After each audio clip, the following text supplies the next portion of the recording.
Isang masarap na luto na naman sa manok ang ating gagawin ngayon. Ay siya, parinin na kayo at samahan niyo uli ako sa pagluluto. Una ay tinadtad ko muna ang manok at bago ko hinugasan. At ari uli ang ating mga ricado, medyo madami-dami.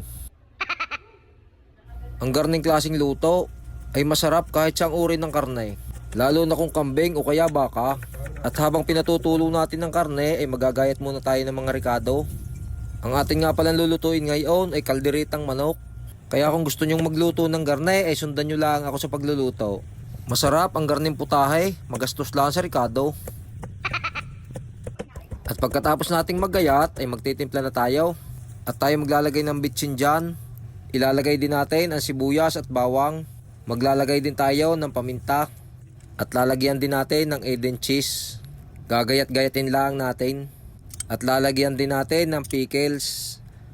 Maglalagay din tayo ng tomato paste at saka tomato sauce. At lalagyan din natin ng maliit na oyster sauce. At syempre hindi mawawala ang ketchup at saka ang toyo. At lalagyan din natin ng Leyan Perins. At ang panghuling matatawag ay Del Monte pineapple juice. At pagkatapos ng lahat ng iyan, ihahalu-haluin lang natin. At saka natin takpan habang tayo magigisa.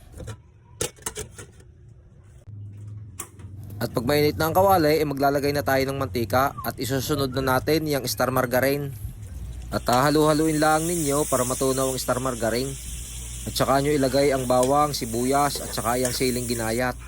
At ako nga pala ay naglalagay ng nor seasoning pag ako'y nagigisa. At pag iyan ay gisang-gisa na ay pwede na nating ilagay yung ating tinimplahan na manok. At iyan ay hahalu-haluin lang natin at bago natin takpan. At makalipas ang 30 minutes ay buksan nyo. At pwede na nating ilagay ang ginayat nating carrots, patatas at saka bell pepper. At atin lang ilulubog ang mga ricado at bago natin uli takpan. At makalipas uli ang ilang minuto ay buksan nyo at tingnan nyo kung malambot na ang carrots. At pag malambot na yan ay pwede na nating ilagay ang panghuling ricado. Dini nga sa parting are ay maglalagay na tayo ng reno. Isang buong maliit na reno nga pala ang inilagay ko dyan. At hahalu-haluin lang natin para matunaw ang reno at bago natin ulit takpan. At makalipas ang mga 5 minuto ay buksan nyo. At haluin nyo lang ng kaunti at luto na yan. At yan, luto na ang ating masarap na kalderetang manok. At dini sa bandang are ay sasandok na ako. Ay kita nyo ko ayan. Ay siya, hanggang dito na lamang po ang aking video. Sana po ay nasundan nyo ako sa pagluluto. At sana po ay may natutunan kayo. Maraming salamat po. God bless.